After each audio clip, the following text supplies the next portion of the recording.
Uno de los primordiales, por lo menos para mí, más importantes revelaciones de mi libro es el tema de cómo la Argentina en el año 38 pasa una orden secreta en contra del ingreso de judíos, que es la Circular 11.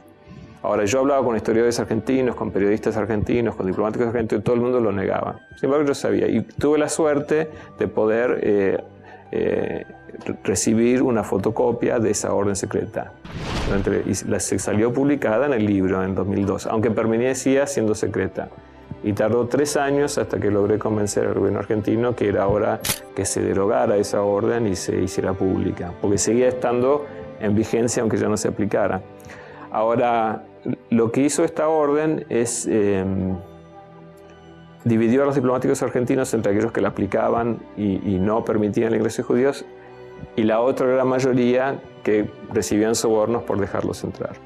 Después de terminada la guerra, en el 46, 47, 48, durante el gobierno de Perón, la política fue la misma, porque es conocida la historia que el director de Migraciones durante el gobierno de Perón fue Santiago Peralta, que había escrito un libro sobre uno de los libros más antisemitas que hubo en la Argentina, uno en el 43 y otro en el 46.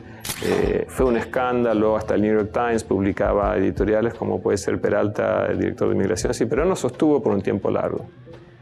Pero no solo eso, sino que cuando el reemplazante de Peralta, que es un hombre que se llama Diana, en el 48, los diplomáticos argentinos de Europa se empiezan a sentir muy molestos porque la Argentina estaba viviendo muchos criminales comunistas y judíos. Y a instancia de ellos se inició un sumario en migraciones, que se llama el sumario Diana, para investigar por qué estaban entrando tantos judíos. Pero empiezan a hablar con los funcionarios de inmigración y ellos cuentan cómo Perón les había instruido, por ejemplo, de que aceptaran judíos, porque los sumariantes dicen, ¿por qué dejan entrar tantos judíos mayores, gente mayor que no sirve para la riqueza del país? Dicen, no, porque tenemos instrucciones del presidente de dejar entrar personas mayores que no pueden reproducirse y así aparentamos que dejamos entrar judíos, pero en verdad no hacen peligrar nuestra matriz racial.